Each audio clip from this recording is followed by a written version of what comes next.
अनंत ब्रह्मांड नायक पूर्ण परब्रह्म परमेश्वर सर्वज्ञ श्री चक्रधर स्वामींच्या श्री चरण स्पर्शाने पुण्य पावन झालेल्या या परिसरात आपण सर्वजण जमलेलो आहोत। दरवर्षीप्रमाणे याही वर्षी आपल्या या श्री दत्त मंदिर अनसिंग येथे निरूपण आहे, प्रवचन आहे।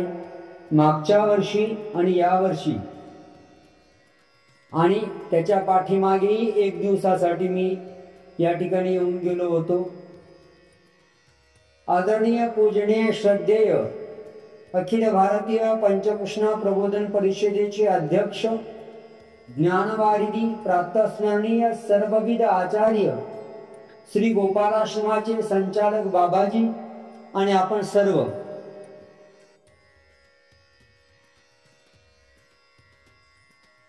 या आपल्या या अनसिंग गावामध्ये 17 वर्षांपासून हा ज्ञान यज्ञ सुरू आहे आणि या ज्ञान यज्ञामध्ये सगळ्यात मोठा फायदा जो कोणता असेल तर अखंड नामस्मरण, अखंड सेवना हा दरवर्षीचा उपक्रम आणि त्यात यावर्षी जे ऍड झालेले आहे म्हणजे अखंड दंडवत आणि अखंड पारायण।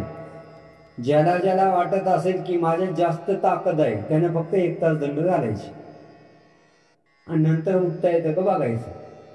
फक्त तो दंड लगेच घालायचा आणि ते 1 तास दंड घालायचे, पहिला दंड तर शेवटचा दंड।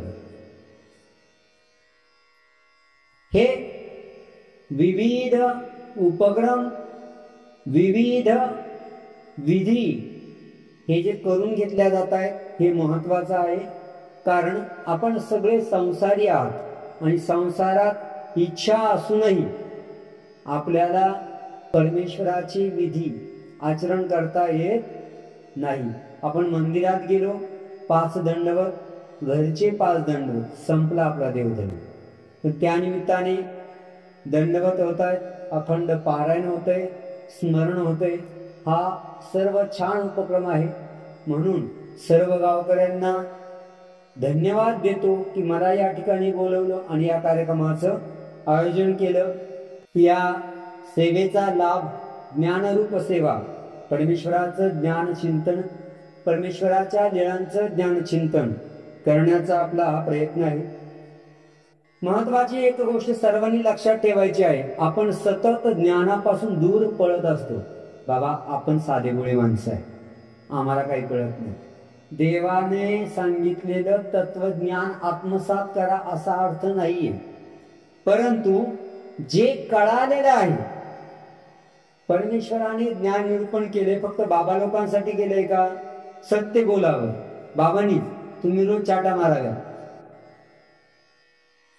प्रेमाने बोलावं फक्त बाबांनी, प्रेमाने बोलावं, गोड बोलावं, चांगलं बोलावं, सत्य बोलावं, सर्वांशी चांगलं वागावं, प्राणी मात्राला अभय द्यावं, विनाकारण कुत्र्याच्या पाठीत काठी घालू नये, विनाकारण प्राणी मात्र मारू नये, हे सगळ्यांसाठी आहे।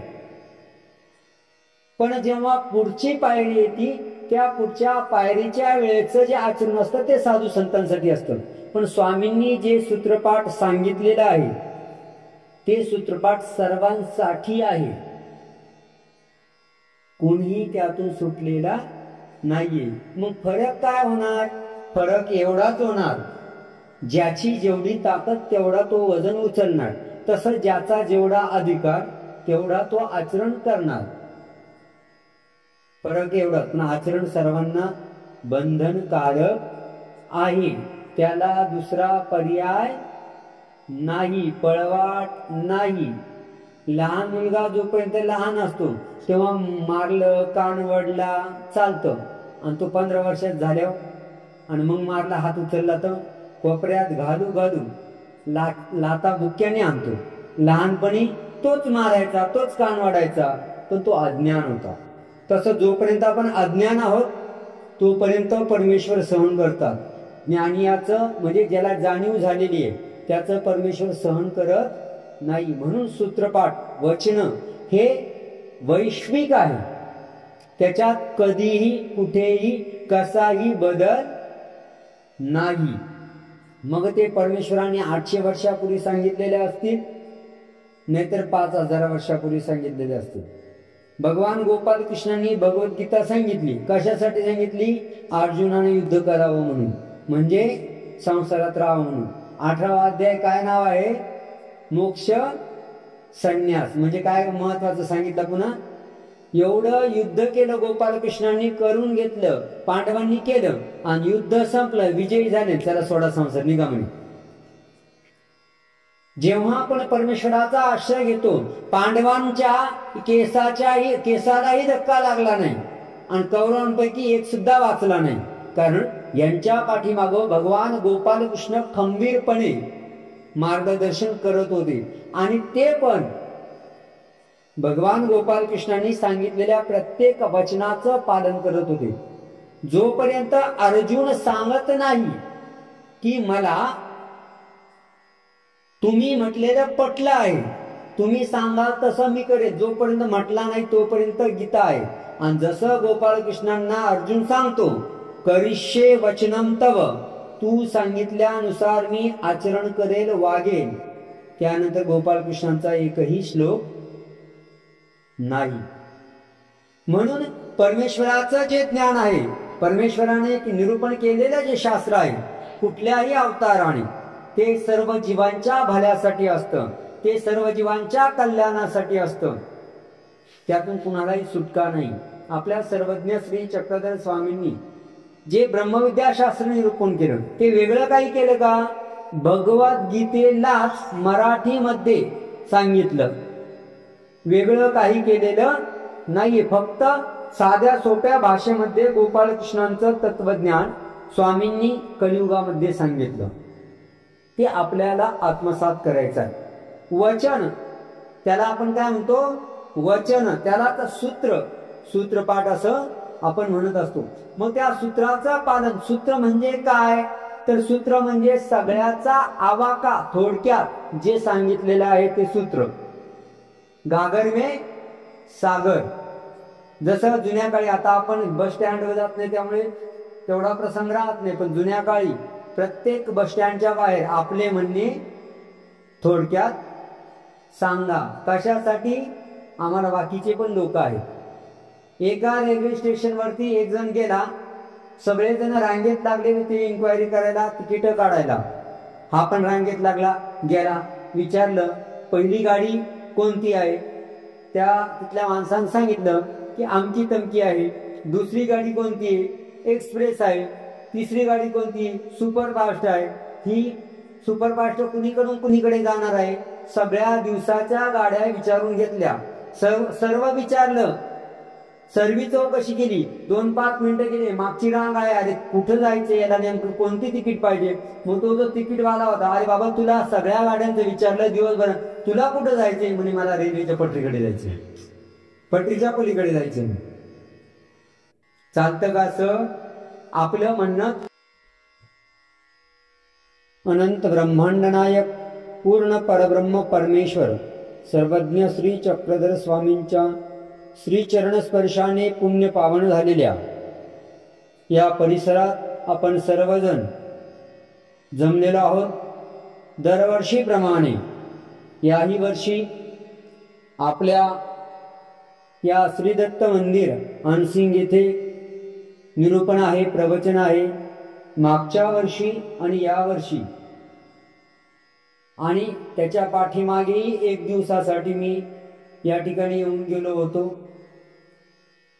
आदरणीय पूजनीय श्रद्धेय अखिल भारतीय पंचकृष्ण प्रबोधन परिषदेचे अध्यक्ष, ज्ञानवारिधी प्रातस्मरणीय सर्वविध आचार्य श्री गोपालाश्रमाचे संचालक बाबाजी आणि आपण सर्व,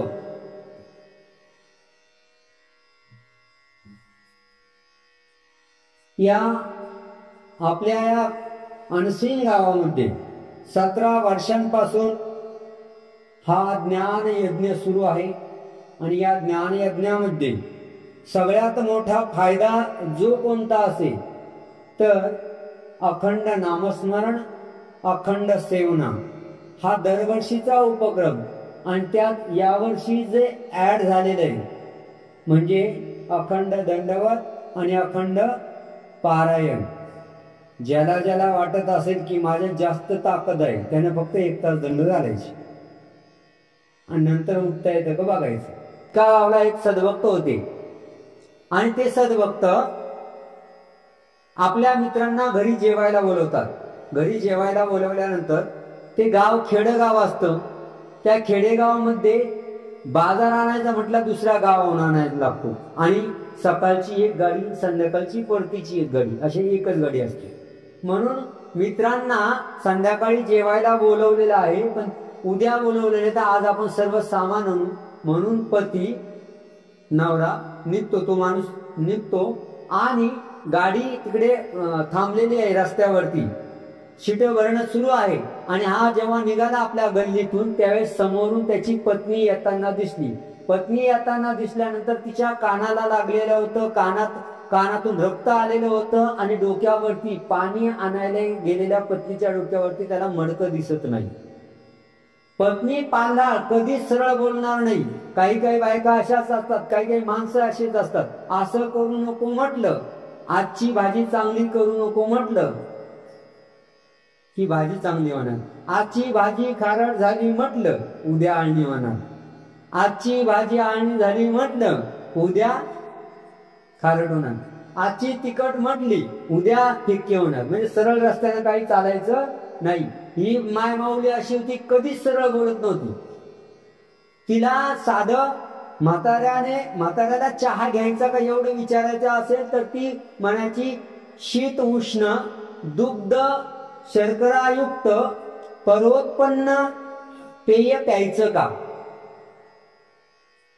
काय होतं, दुग्ध शर्करायुक्त उष्ण जलयुक्त पर्वोत्पन्न पेय प्यायचं का. साधा सरळ सोपा होता, चहा घ्यायचा का. त्या वैतागून म्हाताऱ्याने शेतामध्ये तिच्या या गोष्टीला वैतागून म्हाताऱ्याने शेतामध्ये झोपडी बांधली होती. कधीच नाही सरळ सांगायचं. तोंड धुतलं का, ती म्हणायचे शीत उष्ण जलयुक्त मुख प्रक्षालन केले का. कंटाळा घेतला म्हातारा आणि म्हातारी ते शेतात राहून ते म्हणे जसं असेल तसं खाऊ पण हे तुझी बायको नको म्हणे. कंटाळले होते, हाय कंटाळा होता. पण आता किती जन्माच्या गाठी आहे, 7 जन्माच्या. आता हा पहिला जन्म आहे का 7वा आहे काय माहिती. जसं तुम्ही म्हणता 7 जन्माच्या, तुमच्या गावात करत नाही ना वट सावित्री का, जातात पुन्हा मिळू दे 7 जन्म. कधीच सरळ बोलत नव्हती आणि ती समोरून येताना दिसली, लागलेलं दिसलं, डोक्यावरती मडकं नाही ते दिसल्यानंतर त्यांनी विचारलं घडात दिसला नाही. विचारलं का ग काय झालं. तिने सांगितलं अलिकुल वहनाचे वहनानीत होते शशीधर वहनाने लोटिले मार्ग पंथे. तिला विचारलं काय लागलं कसं. ती म्हणे अलिकुल वहनाचे वहन आणीत होते शशीधर वहनाने लोटिले मार्ग पंथे. अली म्हणजे भ्रमर भुंगा, त्याचं कुळ म्हणजे कमळ. कमळ कुठं फुलतं, पाण्यात. मी पाणी आणत होते एका ओळीचा अर्थ. बर पाणी आणत होते ते कळलं, मटकं कसं काय फुटलं. शशीधर वहनाने लोटिले मार्ग पंथे. शशी म्हणजे चंद्र, ज्यानं डोक्यावरती धारण केलेला आहे तो महादेव. त्या महादेवाचं वहन म्हणजे नंदी. बैलाने मला धक्का दिला. पहिल्या ओळीचा संपला. तिकडे गाडीवाला हॉर्न वाजवतो, चल रे बाबा तुला यायचंय, माझी गाडी भरलेली, चला लवकर आम्हाला पुढे जायचं आहे. हे म्हणतो थांब 2 मिनिट. बायकोला सोडून जाता येईना, रक्त आलेलं कानातून सोडून जाता येईना. तो म्हणतो 2 मिनिटं थांबा. दुसऱ्या ओळीचा अर्थ सांगितला. तिसरी ओळ ती म्हणते नदी सुत रिपुजाचा तात भंगोणी गेला. म्हणजे नदीचा जो नवरा आहे समुद्र, त्याचा जो शत्रू आहे तो अगस्त्य ऋषी. अगस्त्य ऋषीचा पिता जो आहे तो कुंभ. कुंभ म्हणजे मडकं. तात भंगोण गेला, तो फुटला. अगं फुटला, तू येत होती रस्त्याने, तुला बैलाने धडक दिली डोक्यावरचं मडकं पडलं, कळलं, कानाला कसं लागलं, तिकडून गाडीवाला हरणार, अरे चलतो का, मला जायचंय, मला तेवढंच काम नाही, तुझ्या एकासाठी मी सगळ्यांना थांबवून शिवू शकत नाही. हा केविलवाना चेहरा करून त्याला थांब थांब म्हणतोय, पण तो काय थांबायचं नाव घेईना आणि ही काही सांगायचं नाव घेईना. शेवटी होतं, अगर लागलं कसं ते सांग ना मला, तुझ्या कानातून रक्त कसं काय आलं ते सांग. हो तेच सांगते मी, तुम्ही म्हणताय ना तेच सांगते. रवी सुत मही संगे कर्ण दुःखिस्त झाला, म्हणजे रवीचा सूत, रवी म्हणजे सूर्य, त्याचा सूत म्हणजे मुलगा, म्हणजे कान, कर्ण, कान, मही संगे म्हणजे जमिनीवरती पडल्यामुळे दुःखिस्त झाला, लागलं, दुःख आलं, रक्त निघालं. ह्या वैताकामध्ये तिचं एवढं सांगण्याच्या नादामध्ये गाडीवाला निघून गेला. आणि सांगायचं काय होतं की मी पाण्याला गेले होते, पाण्याला गेले तेव्हा बैलांना धडक दिली, मटकं कुठलं जमिनीवर पडलेलं लागलं. पण तिनं काय सांगितलं, अलिकुड वहनाचे वहन आणि तो ते शशीधर वहनाने लोटिले मार्ग पंथे. संध्याकाळी मित्र जेव्हा जेवायला आले, खळगुट आणि भाकरी, ते का बाबा एवढं प्रेमाने आवर्जून तू जेवायला बोलवलं, खळगुट आणि भाकरी खायला. तो म्हणतो आमची विद्वान बाई तिनं हे सगळं केलेलं आहे. म्हणजे जर आपल्याला थोडक्यात कोणी सांगितलं नाही तर फटफजिती व्हायची वेळ येते. काही लोक तुम्ही बघा, तुमच्याच संपर्कातले, तुम्ही दुकानदारात बरेच जण, काही जण आले का आता गिराईक आहे, सोडता येत नाही, पण ते काय 100 साड्या पाहिजे, 100 कपडे पाहिजे, आणि त्याच्यातले घेणे तसंच जाईल. नाही तर इकडच्या तिकडच्या गप्पा विचारत काय बसेल. मग सध्या कसं कपड्याचं मार्केट आहे, लग्नाचा सीझन काय म्हणतोय, लोक घेतात का कपडे, तुम्हाला काय भाव पडतात, ही पॅन्ट केवढ्याची आहे, ते शाल केवढ्याची आहे, तुम्हाला काय घ्यायचे, हा घेतो ना मी सांगतो ना, ताविल्याचा काय सध्या भाव आहे, टोपी केवढ्याला मिळते, घ्यायचं होतं. नंतर शेवटी दुकानदार म्हणतो काय घ्यायचं होतं पण पुढच्या वेळेस घे. ते कस्टमर दिसला का दुकानदार म्हणतो हा आला, कोणीतरी कोराला आहे, बघून घे बाबा. आपल्याला पाळणार नाही, घ्यायचंय पटकन घे, निघून जा, नसेल घ्यायचं तर इकडे येऊच नको. म्हणजे थोडक्यात वचन जे आहे ते वचन थोडक्यात सगळं सांगतात. जगाचं कल्याण कसं होणार आहे, कशानं होणार आहे, माणसाचं आत्मकल्याण कशानं होणार आहे, हे ते थोडक्यात सांगतात. म्हणून आपल्याला वचनावरती भर द्यायचा आहे. मग वचना स्वामींनी कुणाला कुठे कसे कधी सांगितले त्याचाही संदर्भ बघायचा आहे.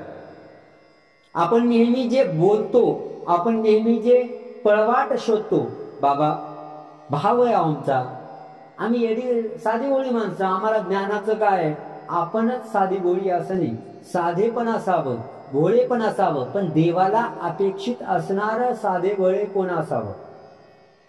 देवाने आपला स्वीकार करावा, देवाने आपल्या भक्तीचा स्वीकार करावा, असं साधं भोळं पण असावं.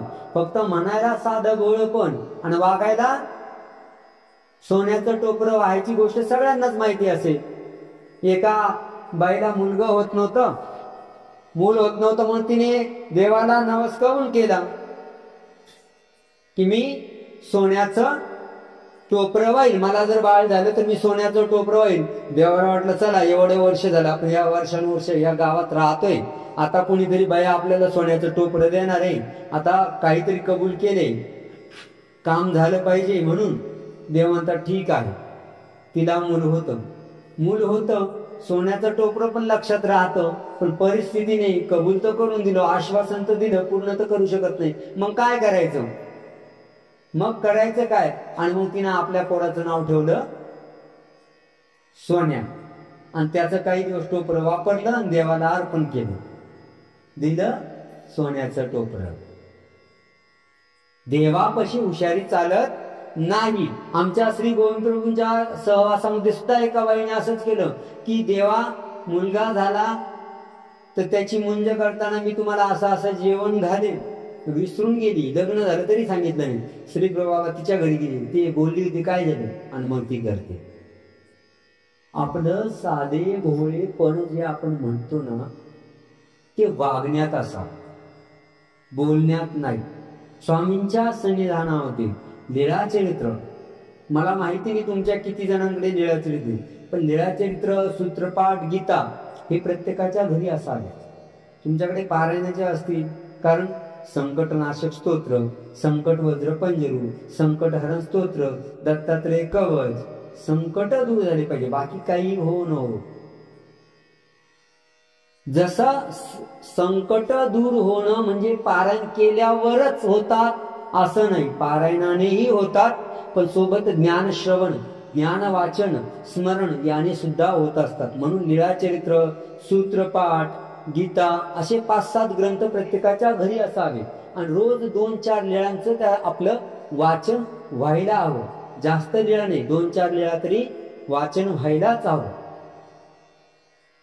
लीळाचरित्रामध्ये अनेक साधे बोळे आपण नेहमी म्हणतो ना, काय तिथं बघा, फुल वाहताना काय म्हणायचं, पुष्प वाहताना काय म्हणायचंय, तिथे लिहिलेलं आहे बघा. अर्ध्या लोकांचं पाठ करायला पाहिजे, येता जाता पाठ व्हावा म्हणून लिहिले. काय, मनाचे अर्पितो काठिन्य कुसुमासन. मग आता आपल्याकडे दुसरा एक आहे, रिंगणी पुष्पी येलायसे, सुवर्ण भावे अर्पित असे, नागदेवे गुंफिली असे सेवेसी. रिंगणीचं फूल देवानं साधाईसांचं स्वीकार केलं, म्हणून आपण साधा वागण्यात साध्या होत्या. त्यांचं नाव एल्हाईसा होतं, पण स्वामी त्यांचं नाव काय ठेवलं, साधा.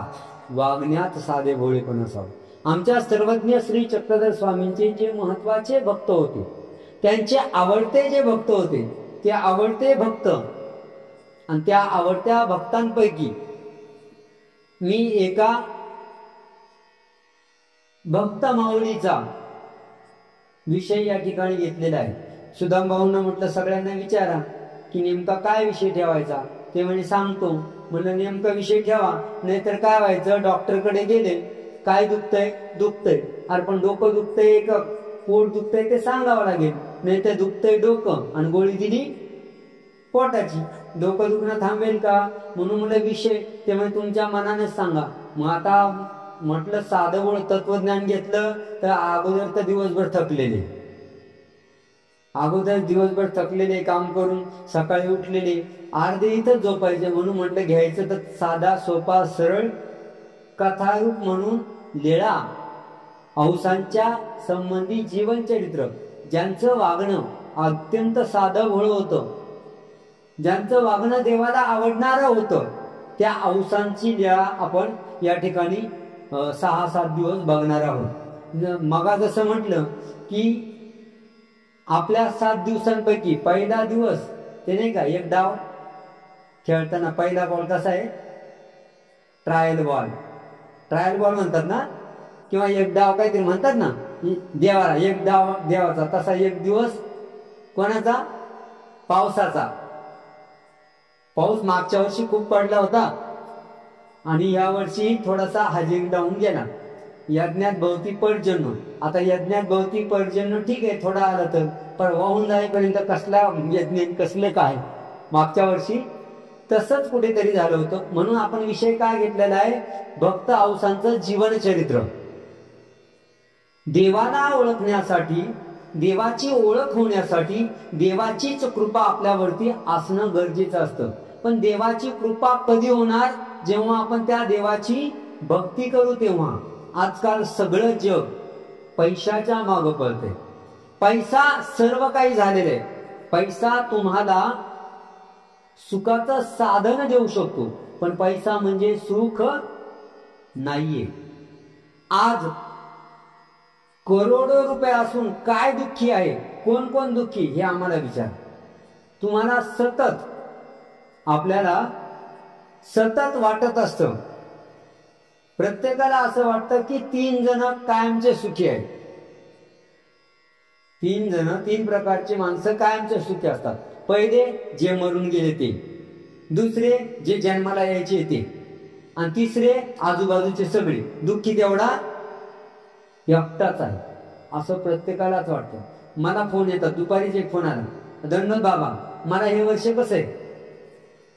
काल पहिला फोन आला, दंडोत बाबा गुढीपाडवा आहे म्हणा आज. म्हणलं हो. नवीन वर्ष लागले म्हटलं हो. हो हो काय करताय, मला कसं जाईल म्हणजे वर्ष. म्हणलं चांगलं जाईल, पण नेमकं कसं जाईल. म्हणलं नाही सांगता येणार, पण तुम्ही देवाची माणसं आहे, तुम्हाला सांगता आलं पाहिजे ना. म्हणले बाबा मी ज्योतिषकार नाही, मला नाही माहिती. हे असं कुठं असतं का म्हणे, देवाच्या माणसाला तुम्ही आधार द्यायला पाहिजे ना. म्हणजे तुला दुखणं काय, लय दुखणे. अरे पण मी काय करू शकतो, मी तुला एकच म्हणू शकतो, देव रक्षो, देव तुझं कल्याण करो, तुला सुख समृद्धीचं, धनवृद्धीचं, धर्मवृद्धीचं, शरीर वृद्धीचं, जमीन वृद्धीचं, बंगला वृद्धीचं, गाडी वृद्धीचं हे वर्ष जावं. याच्या पलीकडे काय करू शकतो, पण नेमकं कसं जाईल सांगायला पाहिजे. तुम्ही काय कामाचे म्हणे. म्हणलं ठीक आहे बाबा, मला कामाचं नको समजू, फोन ठेवा. सगळी धडपड आपली पैशासाठी आहे. पैसा महत्वाचा आहे, पण तो किती महत्वाचा आहे. सगळ्यांकडे गाड्या आहेत, गाड्या ज्याच्याकडे आहे त्या सगळ्यांसाठी पेट्रोल महत्वाचा आहे की नाही. पेट्रोल महत्वाचा आहे, म्हणून आपण रोज त्याला 2-5 लिटर 10-15-20 लिटर कॅना घेऊन फिरतोय का. ते सहज मिळते. तसा पैसा महत्वाचा आहे, पण तो किती महत्वाचा आहे, तेवढ्या वेळेपुरता. सुख साधन मिळवण्याचं माध्यम पैसा आहे. पैसा म्हणजे सर्व काही नाही, आणि पैशामध्ये अजिबात काही नाही. तो गरजेपुरता आहे. सगळ्यांना तहान लागते, उन्हाळा सुरू आहे, तहान लागते, म्हणून सकाळी 5 लिटर पाणी पिऊन घेतो का आपण, का जेवढी तहान लागली तेवढी, जेवढी तहान लागली तेवढंच आपण पाणी पित असतो. तसंच पैसा किती गरजेचा आहे, जेणेकरून आपल्या दैनंदिन जीवनातलं कुठलंही काम थांबणार नाही, एवढंच गरजेचं आहे. पुण्या मुंबईकडे गेलो ना, ते सांगतात बाबा आत्ताच फ्लॅट घेतला, वा वा छान छान छान. तोच सांगतो 1.5 करोडचा आहे. मी म्हणतो वा वा, आता वा वा म्हणावंच लागतं. मनात विचार कर, 1.5 करोड याला भिंती तर सिमेंटच आहे, भिंतीच आहे, पण वा वा म्हणावं लागतं. मग बाबा हा बेड आहे, कितीचा आहे, 1.5 लाखाचा आहे. वा छान छान. हे बाथरूम आहे बघा, स्टाईल आहे बघा. आम्हाला आता त्याच्या घरी गेलेलं असतं, कौतुक तेवढं होकार द्यावंच लागतं, चांगलं म्हणावं लागतं. एकाच्या घरी गेलो, बाबा 2,70,000चा बेड आहे. म्हणलं वा छान छान, पण एक सांग झोप येते का, अहो गोळ्या घ्यावा लागतात. जेव्हा खाऊ शकत नव्हता तेव्हा सर्व पदार्थ मिळाले, आणि जेव्हा खाऊ शकत होता तेव्हा एकही पदार्थ मिळालेला नाही. 2-4 दिवसापूर्वी मागच्या आठवड्यात माझ्याकडे एक सद्भक्त आले. परिस्थिती, पैसा सगळं चांगलं. मग मी ते जरा ऐकणारे होते, त्यांना सावळद्वारला पाठवलं. घरी जेवण केलं तर केलं, 1-1.5 चपाती केलं. मग सावळद्वारला पाठवलं. पहिल्या दिवशी जाऊन आला, भूक म्हणजे थोडं जेवण करा, म्हणजे एवढी काही भूक नाही. म्हणलं ठीक आहे थोडं थांब, खाली जाऊन आलाय ना, तुला भूक काय असते कळलं. 1 वाजता बाबा जेवायला द्या. म्हणजे 1.5 चपाती बाद झाली का, फुलके 1.5 फुलके नाही बाबा, 1.5 मध्ये काय होणार नाही, 4 चपात्या.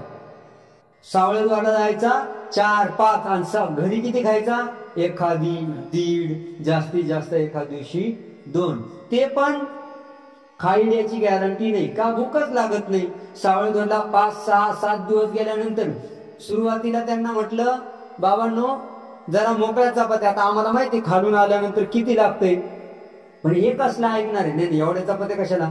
पहिल्या दिवशी आम्ही दिल्या, 5-6 जण होते, ते दिल्या 15 चपात्या. बाबा 15 चपात्यांमध्ये आम्ही ते 3 दिवस जेवण करू. म्हणजे थांबा थोडं, 2 दिवस जाऊ दे. सावळीगडच्या एकदा खेटा सुरू झाली, आणि जेव्हा नंतर 15च्या 30 चपात्या झाल्या तरी संपना. त्यांना म्हणलं बस करा, सकाळी पण संध्याकाळी पण. आणि एवढं कमी व्हायला लागलं म्हणून मध्येच खारी, बिस्किट, चिप्स, लस्सी. म्हणजे अरे खायला आले का देवदेव करायला. म्हणजे बाबा भूकच तेवढी लागते, काय करू म्हणे. आणि घरी सगळे पदार्थ आहे तर भूक नाही. जेवढं गरजेचं आहे तेवढंच कमवा माणसानं. कुठे कळत ना कळत इतकं कमवतो आपण, इतके कमवतो का शरीर गमवतो. आणि मग कमावलेलं ते शरीर राखण्यासाठी गमवावं लागतं. इतके कमवतो का सीएला हिशोब द्यावा लागतं टॅक्स वाचवण्यासाठी. इतकं कमवतो नंतर की आपल्याला आता हे पैसे ठेवावे कुठे. मग नाटकं काय होतात, बाबा अशी गाडी आहे, मी म्हणतो चाका आहे, मध्ये राहता येतंय, अशी कम्फर्ट आहे, तशी कम्फर्ट आहे, इतक्या लाखाची, इतक्या करोडची. आमचं काय असतं माहिती का, कितीही काहीही सांगितलं तरी आम्हाला काय करावं लागतं, बैल व्हावं लागतं. हो हो हो हो खरे खरे बरोबर, ती म्हणतात ते बरोबर. कारण तो पुन्हा भेटणार नाही, देवदेव करायला येतात ते येणार नाही. पण जेव्हा देवाच्या सन्निधानात जायचं असतं, ज्यांना देवाचं महत्व कळतं, ज्यांना देव ओळखता येतो, त्यांना पैसा, शरीर, मन काहीही लागत नाही. जे आहे त्याला समाधान मानून जगावं लागतं आणि जगतो. प्रत्येकाला वाटतं, मी सांगतो तुम्हाला एक काम करा, की तुम्हाला परीस कोणाकोणाला पाहिजे, लगेच राहतो. परीस म्हणजे काय, तर सोनं करणारा एक दगड, लोखंडाचं सोनं करणारा. आणि प्रत्येकाला वाटतं माझा पगार जर 15,000 आहे ना, 20 झाला पाहिजे. 5वा वेतन आयोग, 6वा, 7वा, पुन्हा मागण्या चालू आहे, 8वा वेतन आयोग लागू करा. थांबत नाही. बाहेरच्या देशामध्ये आपल्याकडचे लोक जातात आणि किती लाख कमवतात, 3 लाख रुपये महिनाभर का, 3 लाख रुपये महिना, आणि खर्च 2.5 लाख रुपये. म्हणजे जन्माला आला हेरण पाणी होऊन मेला, तसंच झालं ना. आपल्याकडे एखादा माणूस जर 20,000 रुपये कमवत असेल तर त्याचा खर्च 15,000 असतो. तो तिकडे 3 लाख कमवतो ना 2.5 लाख गमवतो. म्हणजे काय झालं, इकडे 20,000 कमवणं वाईट आहे का, पण तिकडे मरमर धडपड करावी लागते.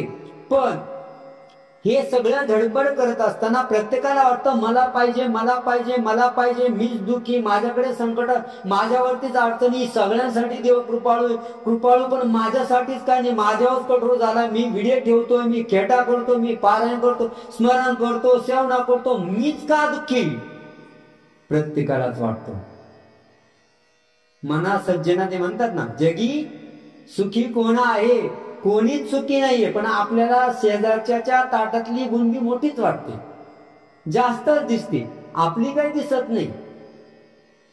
आपल्याला प्रत्येकाला, आणि हा स्वभाव आहे, सगळ्यांचा स्वभाव आहे, प्रत्येकाच्या त्याच भावना आहे. आताही आहे, कालही होत्या, मागेही होत्या, फक्त कमी प्रमाणात होत्या.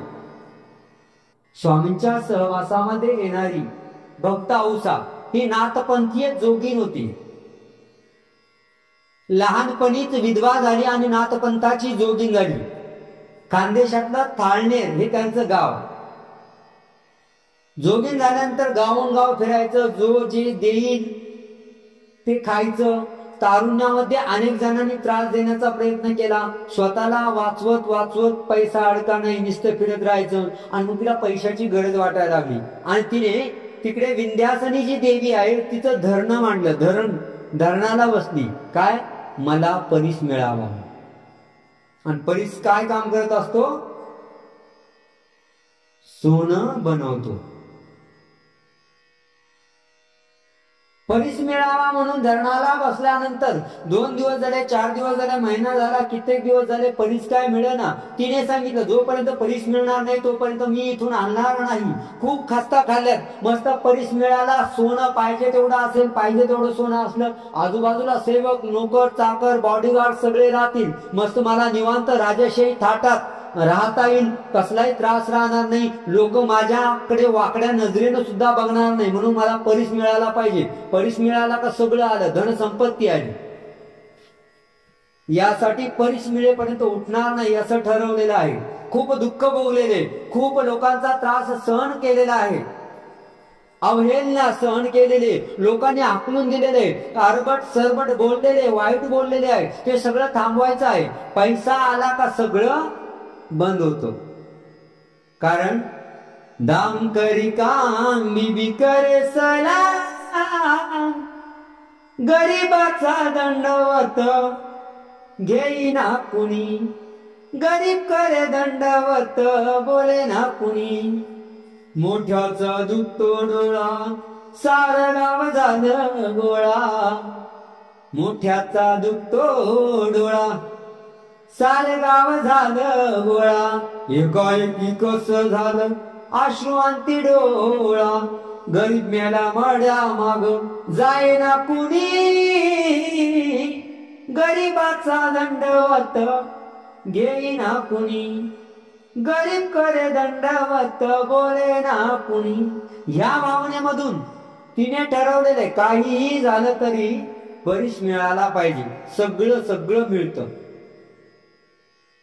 मोठ्याच्या श्रीमंताच्या घरचा शमडा पोरगा काय होतो? दादा, भैया, साहेब, शेठ. परंतु आपण हे सर्व विसरतो. पैसा तुमच्यासारखे सुखी जगात कोणीच नाहीये. पण कधी तुम्ही मानांतर, तुम्ही जर आता जाऊन झोपले, झोप येणार की नाही? तुम्हाला झोप येणार की नाही लगेच? आणि एखाद्या मोठ्या श्रीमंत माणसाला या अंगावून त्या अंगावर, त्या अंगावून त्या अंगावर, त्या अंगावून त्या अंगावर रात्रभर तळमळ तळमळ. आम्ही लोकांना सांगतो, बाबांनो उठत जा, सकाळी स्मरण करत जा. बाबा 2 वाजेपर्यंत झोपच येत नाही आणि 4 वाजता उठून स्मरण कसं करू? तुम्ही अंथरुणावरती पडले, झोप लागते. जेवायला बसले, भूक दणकावून लागते. आताही तुम्हाला सांगितलं की तुम्हाला वाशिमला जायचंय, काढली गाडी, निघाले. त्या श्रीमंतांना बॉडीगार्ड पाहिजे, ड्रायव्हर पाहिजे, सोबत एक जण पाहिजे. म्हणजे सुखी का दुखी? तुम्ही सुखी आहे. वाटलं तेव्हा, वाटलं तिथं, वाटलं ते तसं जाऊ शकतो, झोपू शकतो, खाऊ शकतो. पण आपली जी समजूत आहे, सगळं काही अवसांचं तसं जातं. मला परीस मिळाला पाहिजे, मला परीस मिळाला पाहिजे आणि सगळं सुख समृद्धी शांती मिळाली पाहिजे. पण हे सगळ्या बाह्य गोष्टी आहेत. आपल्याला वेदना होणं, सुख दुःख हे मानलेपणाचं आहे. गाडीला धक्का लागला, दुःख कोणाला होतं?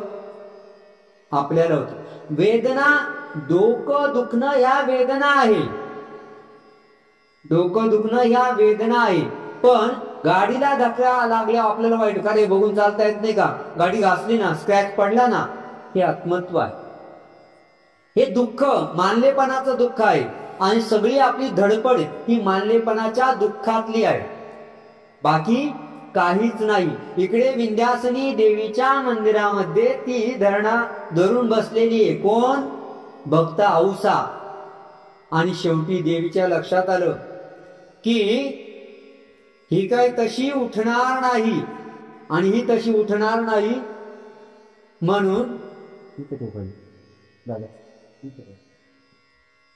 मग तिला स्वप्न पडतं, अगं तू गंगा तीराला जाय, नदीच्या, गोदावरी नदीच्या काठावरती जा, तुला परीस लाभेल, मिळेल, भेटेल. स्वप्न पडलं. जागे पणी आम्हाला कवडी कधी मिळेना, जागे पणी आम्हाला कवडी कधी मिळेना. जागेपणात सुद्धा आपल्याला मरमर करून पैसा मिळत नाही. आणि तिला तुझ स्वप्नीला भला तो परीस पाहिला ना, जागे पणी आम्हाला कवडी कधी मिळेना. आम्ही दिवस रात्र मरमर करतो. सकाळी 5-6 वाजता दिवस सुरू झालेला असतो, संध्याकाळी 8-9-10 वाजता तरी आपली मरमर थांबत नाही. त्यांना परीस मिळालेला आहे. देवतेने सांगितलं की अगं बाई तू जा, गंगा तीराला जा, गोदावरी नदीच्या काठाकडे जा, तुला तो परीस मिळेल, जो परीस तुझ्या जीवनाचं भलं करणार आहे, जगण्याचं सार्थक करणार आहे. आणि मग ती परीसाचा शोध घेत घेत घेत नदीच्या काठावरती, गोदावरी नदीच्या काठावरती येते. काऊळगावला येते. पैठण परिसरात असणाऱ्या काऊळगावला येते. आणि काऊळगावला आल्यानंतर सोबत एक कुत्रा आहे ज्याचं नाव डांगरेश आहे, सोबत सामानाचा गठोडा आहे, आणि ती जोगीन असल्या कारणाने तिच्याकडे रिरिये पितळेची एक देवीची मूर्त आहे, श्रीकृष्णाची मूर्त आहे, सोबत अनेक देवी देवतांचे छोटे छोटे ते देवारे म्हणतात, छोटे छोटे ते देव आहेत वेगवेगळे प्रकारचे, आणि ते सगळेच्या सगळे घेऊन सामान घेऊन दरमुक्काम करत फिरत फिरत फिरत फिरत आली. देवीने सांगितलेलं आहे गोदावरी नदीकडे जा, गंगेकडे जा, पण नेमका कोणत्या गावाला जायचं, कुणाला भेटायचं, कुठे सापडणार परिसर याचं काहीच माहित नाही. आलेली आहे पैठण परिसरात आलेली. पैठण परिसरात आल्यानंतर काऊळगाव नावाचं गाव आहे, त्या गावाला आली. एका ब्राह्मणाच्या घरी मुक्कामी गेली, आणि मुक्कामी गेल्यानंतर त्या ब्राह्मणाने विचारलं, आई तुम्ही श्री चक्रधर स्वामींच्या भक्त आहात का? अरे कोण चक्रधर स्वामी? त्यांचं बोलणं असं डायरेक्ट आरेकुळ म्हणजे संस्कार नावाचा, संस्कार म्हणजे बोलण्याच्या दृष्टीने असं काही नव्हतं, अरे तू रे हय रे असं त्यांचं बोलणं होतं. आणि मग ते म्हणतात, हय रे कोण बरं चक्रधर स्वामी? ते म्हणतात हे काय जोगेश्वरीला मुक्कामी आहेत. असं का?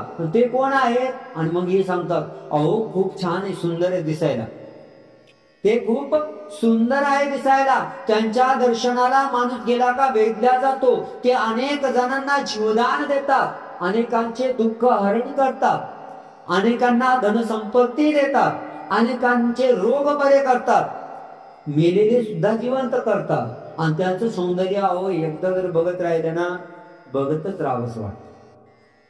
चंपे गौरा विशाल नेत्र सुरवेदक सुंदरा, चंपे गौरा विशाल नेत्र सुरवेदक सुंदरा, शरणगतासी वज्र पंजरू जय जय चक्रधरा. ते खूप सुंदर आहे, त्यांच्याकडे बघितलं ना डोळ्यांचं पारणं फिटतं. स्वामींचं वर्णन ऐकल्यानंतर अवसानं वाटतं असे कोण पुरुष आहे, मी खूप सिद्ध साधकांना, संन्यासींना, आचार्यांना, महंतांना भेटले, पण असं वर्णन कधी ऐकलं नाही, चला यांनाही भेटायला जाऊया.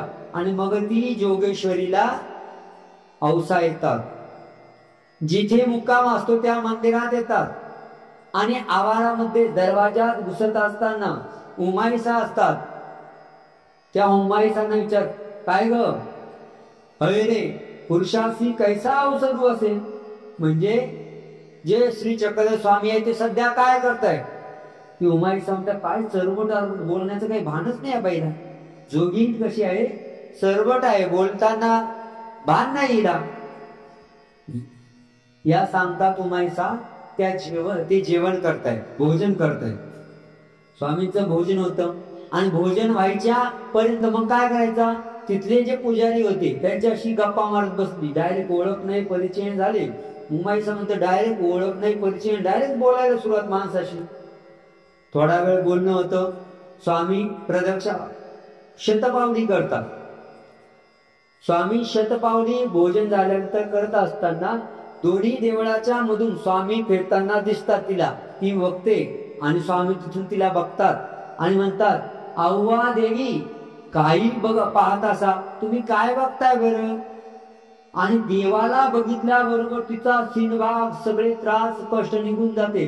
जे त्या काऊळ गावातल्या ब्राह्मणाने वर्णन केलं तो अत्यल्प आहे. काय वर्णन केलं, एवढे थोडे किती सुंदर आहे.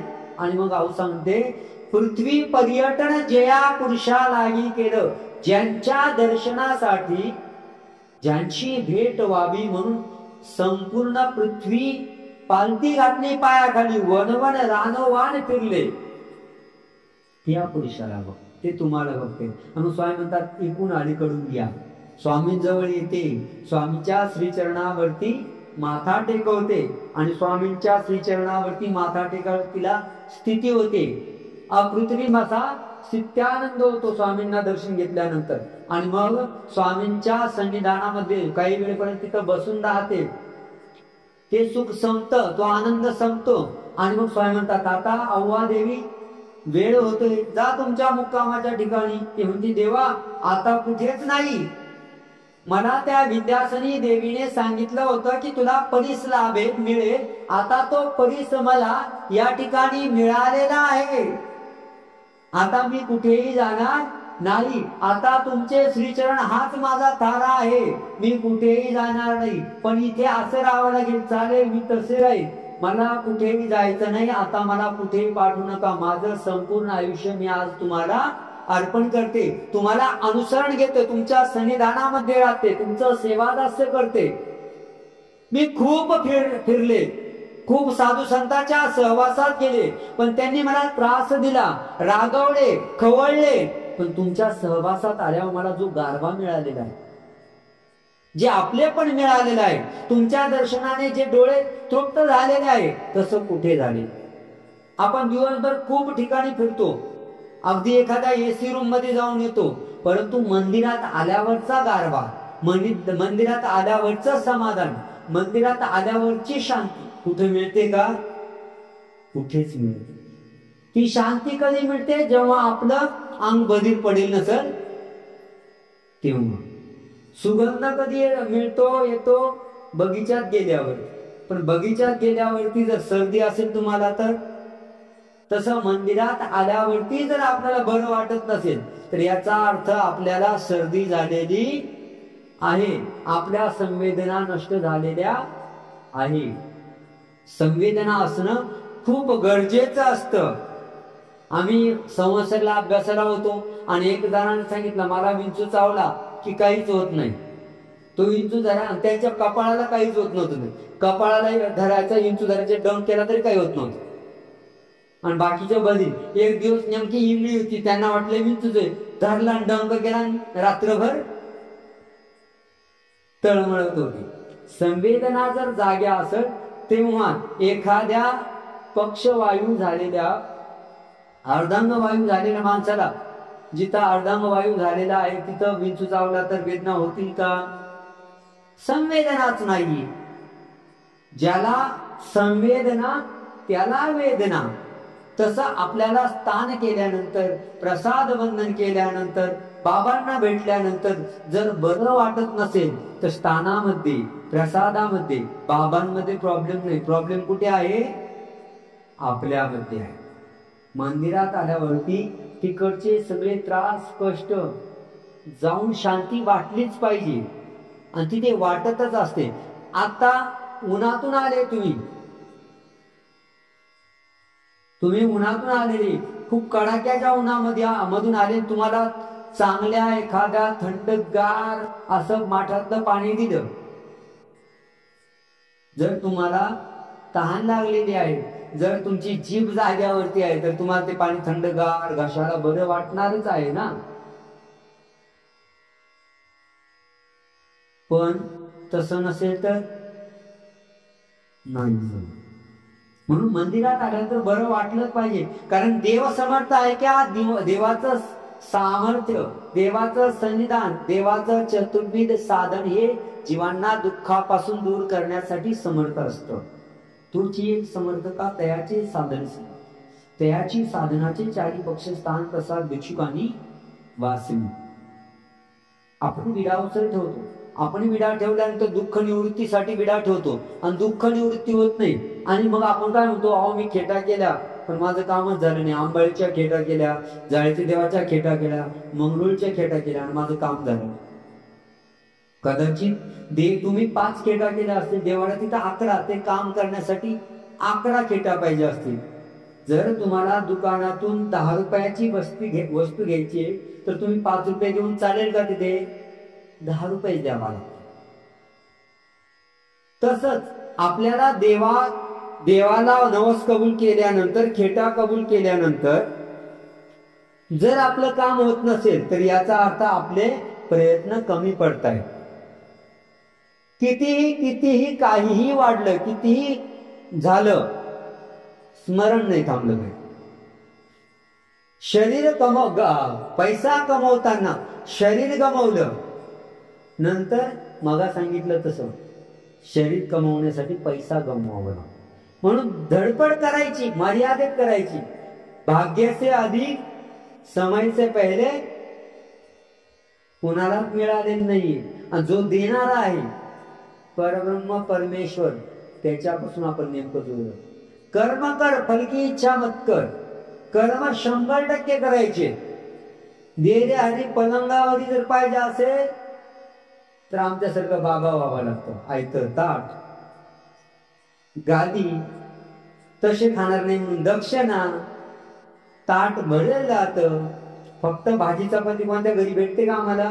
भाजी, दोन भाज्या, मध्ये गोड, चटणी, लोणचं, कांदा, पापड, त्या पापडाची चटणी कराळ्याची चटणी, जवसाची चटणी, शेंगदाणा चटणी, कोल्हापुरी ठेचा, आंब्याचं लोणचं, लिंबाचं लोणचं, कारल्याचं लोणचं, गाजराचं लोणचं, मिक्स फ्रूट लोणचं. बाबा जरा एवढी मजा राहते. व्हायचंय कुणाला? नको बाबा, तुम्ही काय खायचं ते कहाणी बरी. आमचे श्री तात्या बाबा, लहाने बाबा नेहमी उदाहरण सांगत असतात की 2 भुंगे मित्र होते एकमेकाचे. कुठेतरी भेट व्हायची. एक राहायचा घाणीमध्ये आणि एक राहायचा बगीच्यामध्ये. मग बगीच्यातल्या मित्राकडे सगळं सुगंध वगैरे चांगला होता. मग बगीच्यातला मित्र नेहमी म्हणायचा येणारे कधी. हा म्हणायचा येऊ. नेहमी दोघांची भेट कुठेतरी बाहेरच व्हायची. एक दिवस बगीच्यातला मित्र भुंगा त्या गाडीतल्या भुंग्याकडे गेला, जेवायला गेला असं समजा. क्षणभर त्याला चक्कर येऊन पडला. आता चांगल्या वातावरणातला माणूस घाण वास स्प्रे चांगलाच वाटतो, गटारच असते. त्याला तसं झालं. हे ठीक होतं. मग बरेच दिवस झाले, बाबा तुझं वातावरण काय मला सेट होत नाही, मी काय आपण बाहेर भेटतो तसं, तू ये ना आमच्याकडे. तुझ्यासारखं आमच्याकडे घाण वास नाही, एकदम सुगंध आहे. स्प्रे मोगऱ्याचा वास आहे, तो चमेलीचा आहे, तो जास्वंदाचा वेगळा आहे, गुलाबाचा वेगळा आहे, केवड्याचा वेगळा आहे, सगळे वेगवेगळे. ये आमच्या एकदा बगीच्यात. मग बरेच दिवस आग्रह झाल्यानंतर हा जो घाणीत राहणारा भुंगा आहे तो म्हणतो चला जाऊया. तिथं गेला आणि जसा जसा मध्ये घुसायला लागला तसं त्याला चक्कर यायला लागली. हा काय झालं, एवढा सुगंध किती छान बघ ना, हे मोगरा आहे बरं का, नुकताच फुललेला आहे. आता हा चांगला वेगळ्या प्रकारचा मोगरा आहे. हा हो करतो, चक्कर येते. आणि जसा जसा मध्ये जायला चक्र वाढायला लागली. याला चांगल्या वासाची सवय, सुगंधाची सवय येत नाही. आणि शेवटी गेल्यानंतर तिथं चक्कर येऊन पडला, थोडा बेसावध आहे. तेवढ्या बेसावध आता काय करावं, कशामुळे झालं असं. तो म्हणतो माझ्या पखामध्ये मी एक गोळी आणली घाणीची, ती माझ्या नाकापाशी लाव. तो काढतो ती गोळी, नाकापाशी लावून अशुद्ध देऊ. हा आता बरं वाटत. का? सवय घाणीची आहे. संसार चांगला झालेला आहे, मुलं बाळ कमवायला लागले, दीक्षा घ्या. नाही. ती सून इतक्या डेंजर पद्धतीनं सगळे बरे काही घरी घंटी लावलेली लागते बरं का. तुमच्या गावात तशी परिस्थिती अजून नसेल का? म्हाताऱ्याला काय पाहिजे, म्हाताऱ्या घंटी वाजवायची. एक दिवस एका घरी मग घंटी लावली की म्हाताऱ्याच्या घंटीनं सुनवाई पण गेली. घंटी जी लावली होती तो कपडा बांधून ठेवला, घंटीच वाजत नसेल. म्हातारा बिना पाण्याचा मेला. आपल्याला देवाच्या सन्निधानामध्ये गेल्यानंतर बरं वाटलंच पाहिजे. औसा म्हणतात देवा तुमच्या सहवासात आले मी, आता मला कुठे जायचं नाही. तुमचे श्रीचरण हाच माझा थारा आहे, माझं सर्वस्व तुम्ही आहात. मला परिस मिळालेला आहे, जीवनाचं सोनं करणारा परिस आहे. फक्त लोखंडाचं नाही, आयुष्याचं कल्याण करणारा, माझ्या जीवाचं सोनं करणारा परिस मिळालाय. आता मी कुठे जाणार नाही. स्वामी म्हणतात पक्क हो पक्क, नक्की हो नक्की. नाही जायचं, अजिबात जाणार नाही, इथंच राहणार हो राहणार, आम्ही सांगितलं ते करणार हो करणार. आणि मग स्वामी नातोबांना सांगतात जा कावळ गावामध्ये जा, यांचं जे सामान आहे ते सगळं घेऊन या. आणि तिथं कुत्रा आहे, त्या सामानापाशी राखण करायला कुत्रा आहे. त्याला ओळख काय, मग ते काहीतरी ओळख म्हणून देतात. ती वस्तू पाहिजे, तो कुत्रा बिचारा इमानदार राहतो, ते बघतो आहे आपल्याच मालकीनीची. आणि मग त्या गटुड्याला हात लावून देतो. त्या कुत्र्याचं नाव राहतं डांगरेश. त्याची आपण पुढे लीळा बघणार आहोत. किती एकनिष्ठ होता. देव कुत्र्याला कळाला पण आम्हाला कळाला नाही. कसा कळाला नाही हे मी तुम्हाला नंतर सांगतो की त्याला कसा कळाला होता. आम्हाला आमच्या जीवनाची सार्थकता कशासाठी जन्माला आलोय. जे आपण करतो ते सगळं जग करत, फक्त जग नाही करत, पशु पक्षीही तेच करतायत. आपल्या मुलाबाळांना सांभाळतायत, मुलाबाळांना जन्म घालतायत. मग एवढ्यासाठी आपण जन्माला आलोय काय. सकाळी उठायचं, काम करायचं, संध्याकाळी यायचं, झोपायचं, सकाळी उठायचं, काम करायचं, जेवायलाही वेळ नाही, खायला नाही. सीझन चालू आहे नाही. जेवण, शरीराची काळजी घेऊ. जेवढं तुमच्या भाग्यात आहे तेवढं मिळणारच आहे. कितीही मोठं बेडरूम बांधलं, कितीही मोठा बंगला बांधला तर 3, 3.5, 5 फुटाचीच जागा लागणार आहे. आपल्या आश्रमांमध्ये 250 लोक राहतात. आता 250 लोकांचं जर एक एक घर म्हटलं राहायला, केवढं मोठं गाव होईल बरं. पण 50 बाय 100 फुटाच्या हॉलमध्ये 100 जण राहतात. का. एवढीच पट्टी, तेवढ्याच आयुष्य. सामान किती आपल्याकडे. एक कपाट कमी पडलं, दुसरा आणा, तिसरा आणा, चौथा आणा, तेही कमी पडलं, कॉट मध्ये घालून ठेवलं, तेही कमी पडलं, याच्यावर ठेवलं. आणि इकडे आश्रमातले बाबा लोक बघा, 2-3 पिशव्या, पुस्तकं, देवपूजा म्हणून एखादं छोटस असलं तर कपाट, नाही तर पेटी जिंदाबाद. आणि अख्खं जेव्हा आम्ही काढतो त्याच्यात का सामान कोणीतरी सरलं, वारलं, मरण पावलं का काहीच निघत नाही. मी विचार करतो कधी कधी निदान एखाद्याकडे बंडल निघत पैशाचं, दक्षिणे एवढ्या वर्षाचं, काहीच निघत नाही. कारण ते बिचारे काय करतात, 7 नाही 2, 5, 7 हजार झाले, बाबांकडे जातात, बाबा मार्गाला पंगत करायची. मग किती किती तुमच्याकडे 7,000, पंक्तीला किती लागतात, 15,000. बाबा म्हणतात ठीक आहे, तुमच्या 7,000 पंगत. काहीच निघत नाही. का. मनाने श्रीमंत झालेले आहे, मनाने मोठे झालेले आहे, मनाने सुखी झालेले. समाधानामध्येच सगळं अडकलेलं असतं. आणि आपण समाधानी नाही. आपलं काय होतं, नावाचा आणि आपला 36चा आकडा असतो. नाव धनंजय, सदाय पैशाची बोंब. नाव धनंजय, सदाई पैशाची भो. नाव शांताराम, आणि त्याच्या इतका आवाज गावात कुणाचा नाही. नाव सरळ मुनी, आणि चालतोय वाकडा. नाव शांत मुनी, कुणाचाच आवाज नाही. नाव संतोष मुनी, आणि अजिबात संतोष नाही. म्हणजे नावामध्ये काय होतं, गफलत होते, नेमकं विरुद्ध असतं. आणि ते आपल्याला लक्षात येत नाही. आपण ते कळत नकळत त्याच्याच मागे पळतो. असं बऱ्याच वेळा म्हणतात की नावात काय असतं. एकदा एका बाईच्या नवऱ्याचं होतं ठणठण पाल. नवऱ्याचं नाव काय होतं, ठणठण पाल. ती म्हणे नाव बदला. तो म्हणे माझ्या आजोबांनी ठेवलेले, माझ्या आजोबांवरती माझं खूप प्रेम होतं आणि त्यांचंही माझ्यावर खूप होतं, त्यामुळे मी नाव बदलणार नाही. ते म्हणे नाव बदला, नाहीतर मी चालले. ती म्हणे तू गेली तरी चालेल, तू नव्हती तेव्हा माझं मी ठणठण पालच नाव होतं, आणि तू नसली तरी माझं नाव ठणठण पाल आहे. भांडणं होतात आणि ती घरातून बाहेर पडते. दुसऱ्या गावाला जात असताना एक प्रेत यात्रा चालत राहते. कोण वारलं, म्हणे अमरसिंग. वारलंय कोण, मरण कोण पावलंय, ज्याचं नाव काय आहे, अमरसिंग. थोडीशी पुढे गेली, अरे बापरे, तिला वाटलं अमरसिंग कसा काय मेला, म्हणून थोडीशी पुढे गेली तर एक भिकारी दिसला. भीक मागतो. देव माय तुझं भलं होईल, तुझ्या परिवाराचं भलं होईल, लेकरा बाळांचं चांगलं होईल. ठीक आहे. आणि तेवढ्यात एकानं आवाज दिला, धनपाल किती त्रास देतो म्हणे. धनपाल काय करतोय, भीक मागतोय. पुढे गेली तर एक बाई गवऱ्या वेचताना दिसली.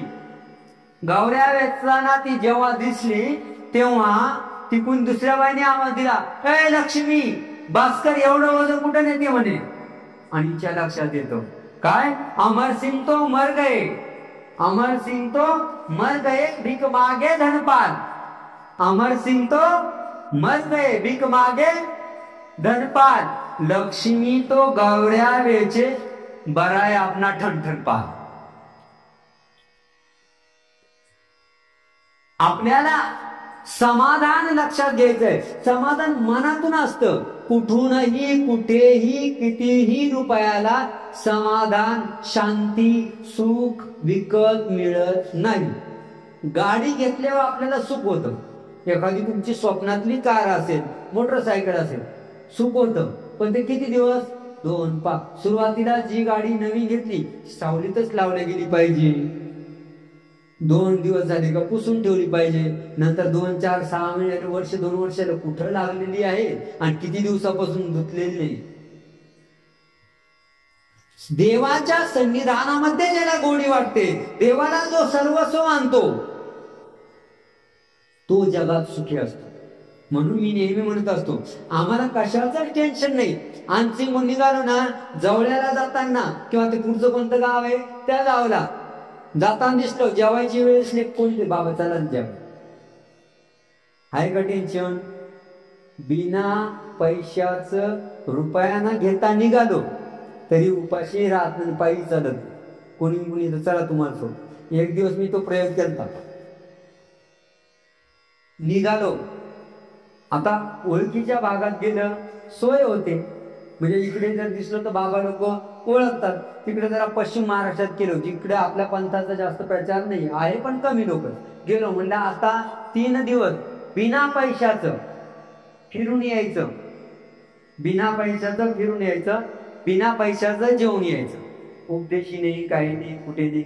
निघालो गेलो एका हॉटेलमध्ये. अर्थात कपड्यांचा तर फायदा आहे. कोणीतरी संन्यासी म्हटलं बाबा म्हटलं होतेच सर.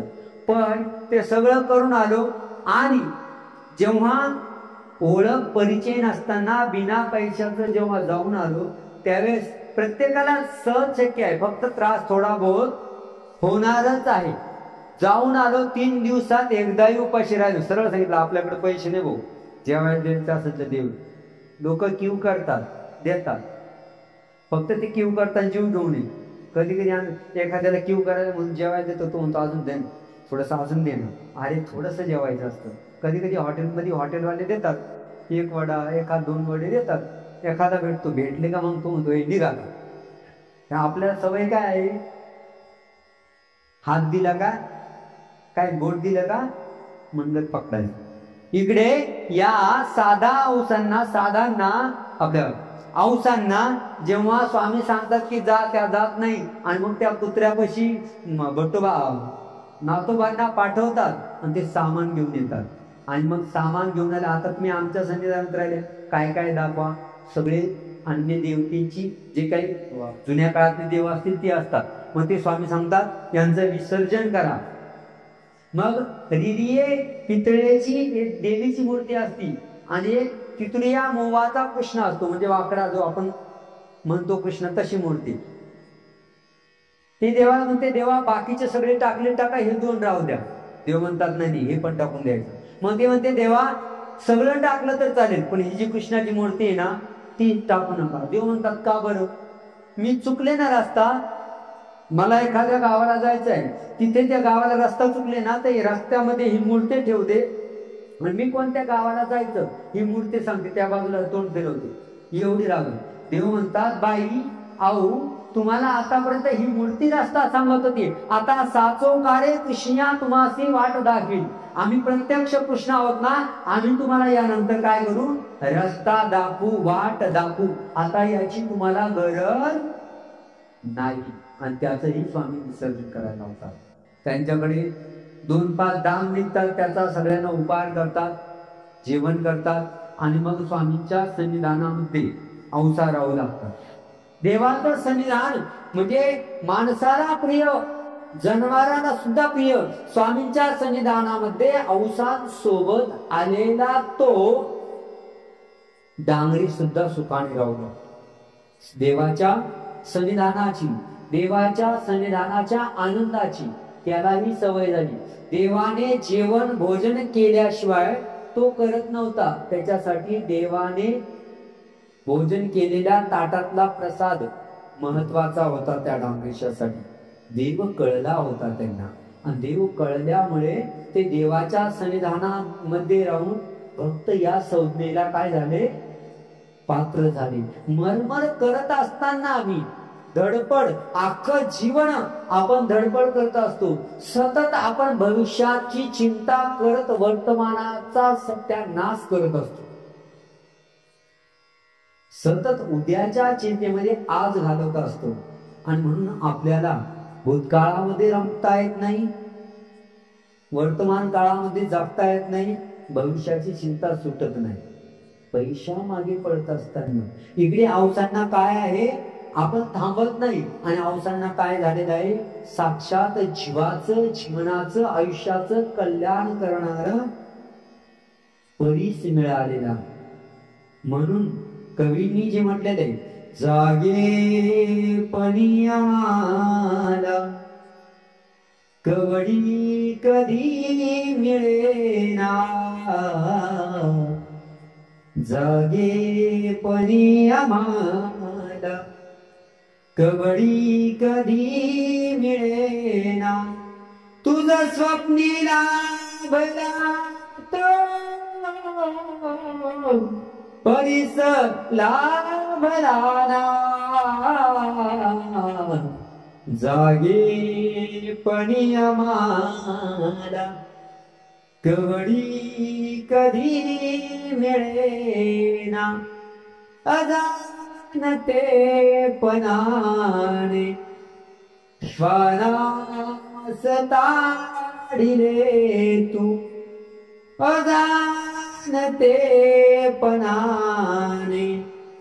श्वानास ताडिले तू, जीते पाणी किवेला मातीत गाडिले तू, आनंदमय प्रभूच्या दुःखास पाहिले ना,